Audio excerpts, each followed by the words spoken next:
Hey, salut les runners! Alors aujourd'hui, je vais vous présenter non pas une mais deux marques de rhum. Alors c'est des rhums qui viennent à peu près du même endroit, en fait, ils viennent du Cap-Vert et c'est pas tout à fait des rhums, c'est des grogs. En tout cas, c'est là-bas comme ça qu'ils les appellent des grogs. Et c'est vraiment très étonnant. Alors c'est du pur jus de canne, c'est vraiment très artisanal. Ils ont tous un petit peu leur façon de faire et ça fait des choses vraiment très étonnantes. Alors ces deux marques, c'est Vulcao et Musica et Grog. C'est deux petites marques avec pas encore une très grosse production. Ce sont deux petites découvertes que j'ai fait au Rumfest. J'ai pu interroger leurs ambassadeurs et donc ce que je vous propose, c'est tout simplement de les écouter. Ils en parleront bien mieux que moi.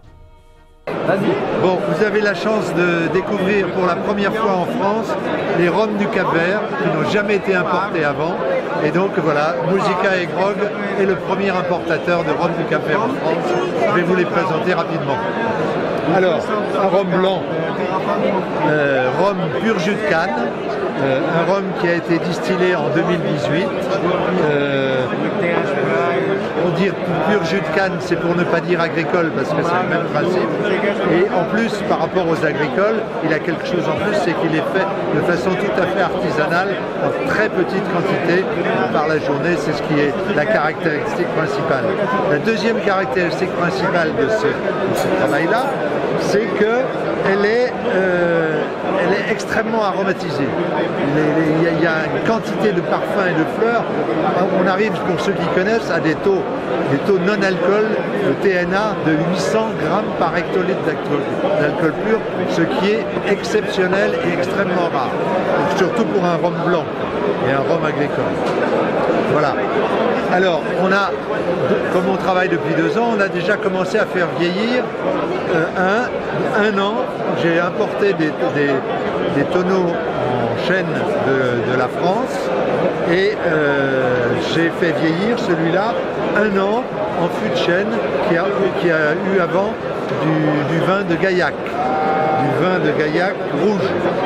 Et donc je pense que ça évolue, ça joue un peu sur le goût, mais c'est surtout le chêne qu'on ressent là-dedans et ça donne une rondeur extraordinaire à la boisson. On garde à la fois tous les arômes du blanc et il y a en plus la rondeur du bois, le boisé du bois, c'est magnifique. Voilà. Et puis à côté de ça, on a voulu témoigner aussi d'une façon au Cap-Vert qu'on a de présenter des punchs, de faire des punchs. Alors avec le rhum blanc, on fait des sirops de fruits. C'est le punch au sens martiniquais du mot, mais c'est quand même une tradition du Cap-Vert. Là, on en a un punch qui est très étonnant, un punch tamarin avec du sirop de tamarin. Il est à 18 degrés, pas trop alcoolisé, sucré. Et si on le trouve trop sucré, on peut rajouter un peu de blanc. C'est vraiment très délicieux. Et puis sinon, les deux autres, un mangue et un maracuja, des fruits extraordinairement parfumés déjà, et évidemment un peu alcoolisés et sucrés. Pour les gens qui aiment les punchs sucrés, c'est absolument parfait. Alors, Grog du Cap-Vert, Vulcao, toujours même terroir, Saint-Quentin, Terrafin de Montry. Alors Saint-Quentin, c'est une île volcanique où la végétation reprend le dessus. Donc c'est pour ça qu'on a décidé de mettre le nom Vulcan. Donc c'est toute la canne fraîche qui pousse à flanc de volcan sur des terrasses, qui refait l'île de Saint-Quentin redevenir vert et qui recrée un écosystème de la végétation, des fruits, des arbres qui repoussent à côté des légumes grâce à la canne à sucre. Donc on a une grande histoire, au même titre que Madère, les Açores, à travers Saint-Thomé-Principe, à travers la canne à sucre. On a toujours distillé au Cap-Vert dans des petites unités de la canne à sucre sous le nom de Grog. Grog, chez nous au Cap-Vert, c'est ce qu'on dit rhum, le rhum. Alors c'est distillé dans des petits alambics à repas. Et après, c'est proposé dans des damjans. Donc c'est un produit très authentique. Là, on est sur un assemblage de trois producteurs du village de Terrafin de Montry. Sur 2 cannes, une canne noire et une canne grise. d'où après on a fait un assemblage pour proposer pour la première fois ce produit au Rumfest 2019.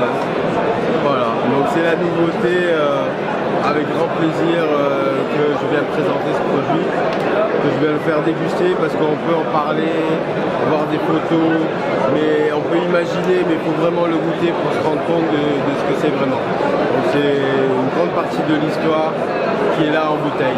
Voilà. Je ne sais pas si vous avez eu l'occasion de les déguster au Rumfest, mais pour moi, ça a été vraiment une superbe découverte.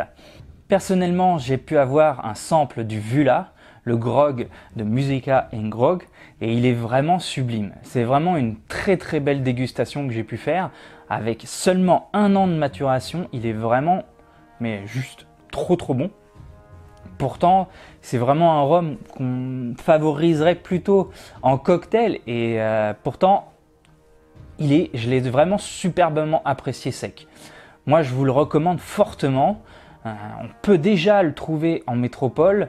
Si vous avez l'occasion, dégustez-le. Allez les rumeurs, tchuss!